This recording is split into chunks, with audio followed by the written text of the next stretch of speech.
പൂരാട നക്ഷത്രം പൊതുവെ ഐഡിയലിസ്റ്റിക്കും തുറന്ന ചിന്താഗതിക്കാരുമായിരിക്കും. അതുമാത്രമല്ല, ഇവർക്ക് വിഷനും കൂടുതലായിരിക്കും. ഏപ്രിൽ മാസത്തിൽ മറ്റുള്ളവരുടെ ഉപദേശം സ്വീകരിക്കാതെ ഇവർ ഒരു സ്വന്തം തീരുമാനം എടുക്കാൻ സാധ്യത വളരെ കൂടുതലാണ്.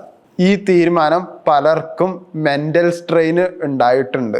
പക്ഷേ ഈ മെന്റൽ സ്ട്രെയിൻ കാരണം ഈ മെയ് മാസത്തിൽ ജോലിപരമായിട്ട് മാറ്റത്തിനായിട്ടുള്ള വേദനകൾ സഫലമാവാൻ തുടങ്ങിയിരിക്കും. ആരോഗ്യപരമായിട്ട് നോക്കുകയാണെങ്കിൽ നിങ്ങൾക്ക് ഉറക്കക്കുറവും മൂത്രപരമായിട്ടുള്ള പ്രശ്നങ്ങളും ഉണ്ടാവാൻ സാധ്യത വളരെ കൂടുതലാണ്. വിവാഹപരമായിട്ട് നോക്കുകയാണെങ്കിൽ പുതിയ പരിചയം സൗഹൃദപരമായിട്ട് നിങ്ങൾ പുതുക്കുകയും ചെയ്യും. അതൊരു നല്ലൊരു അഫെയറിലേക്ക് പോകാനും സാധ്യത വളരെ കൂടുതലാണ്. ആൾറെഡി കല്യാണം കഴിഞ്ഞവരാണെങ്കിൽ നിങ്ങൾക്ക് പുതിയൊരു അഫെയർ ഉണ്ടാവാൻ സാധ്യത വളരെ കൂടുതലാണ്. അത് നിങ്ങൾക്ക് ദോഷം മാത്രമേ ചെയ്യുകയുള്ളൂ. എല്ലാത്തിനും ഒരു ബൗണ്ടറി വെക്കുന്നതായിരിക്കും നിങ്ങൾക്ക് ഏറ്റവും നല്ലത്. അതുകൊണ്ട് കൂടിയ ഐഡിയലിസം കുറച്ച് പ്രാക്ടിക്കലിലേക്ക് മാത്രം നിങ്ങൾ പോവുക.